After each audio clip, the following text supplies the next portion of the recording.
Greetings and welcome back to my channel, guys. How are you doing today? So in this video we're going to talk about the origin story of Hylo. So let's begin.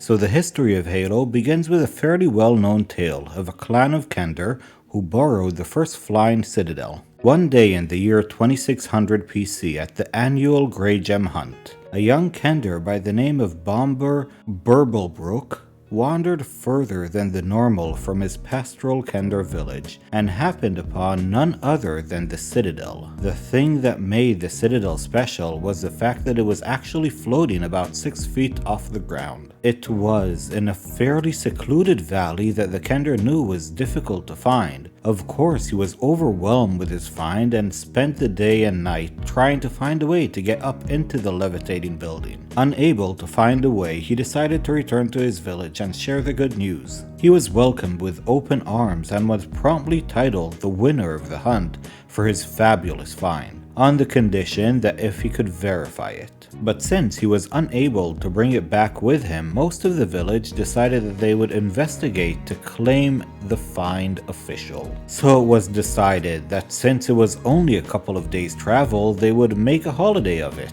And everyone packed up for the short journey and deserted the village the next day for what they thought would be a short expedition. They reached the site a day later and were very impressed indeed. They highly praised Bomber for his find and decided to explore the Citadel. But before they took even the first step, they were halted by a voice. From around the Citadel, a group of mages appeared and one of them called to them. After a round of introductions, from which the mages spent a good deal of time holding their belongings above their heads and eventually barricading themselves inside the Citadel, the two groups reached an agreement. The Kender would assist the mages by testing the fortifications of the Citadel. The wizards wanted to see if the ground level had been sufficiently guarded from even the most talented races. Greatly flattered and always up for the challenge, the Kender were only too glad to assist. Climbing up, they discovered, as Bomber had told them,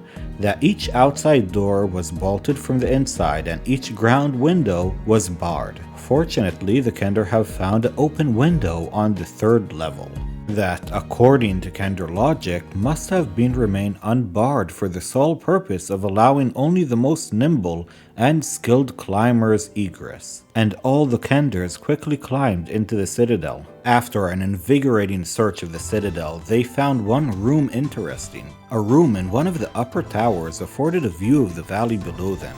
In this room was an interesting globe resting in a pool of silvery water. Naturally, the Kender began to spin the globe as fast as possible to see how fast it could go. And next to this device was a large lever, which they pulled and were happily rewarded when the entire building rocked forward and back. The mages made the mistake of opening the door to look for the Kender, which they have not seen for some time. When this happened, the Citadel leaned precariously forward, spilling the mages out of the front door and onto the ground. Within a few moments, the Citadel has risen high into the air, and the Kender, taking turns steering, were sailing across Ansalon towards the west. It was a wonderful adventure. Some of the Kender climbed out onto ledges and enjoyed the ride. Others continued to explore their new surroundings and were pleasantly surprised to find that the Citadel was stocked with enough food and rations for a small army. They traveled thousands of miles across the continent, raising mountaintops and dropping water-filled pouches onto village squares. But just as they saw the turbulent ocean on the horizon, and they had dreamed of sailing out over the ocean to new lands,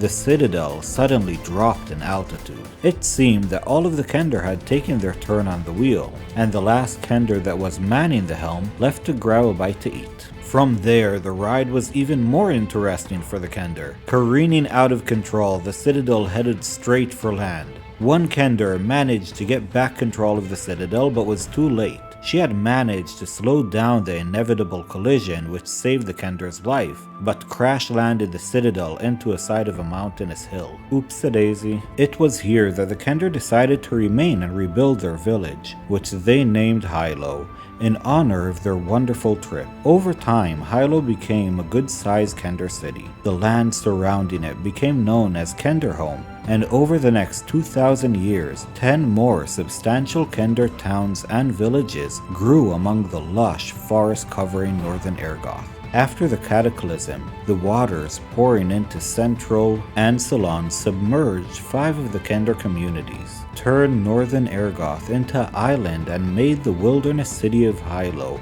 into a port city.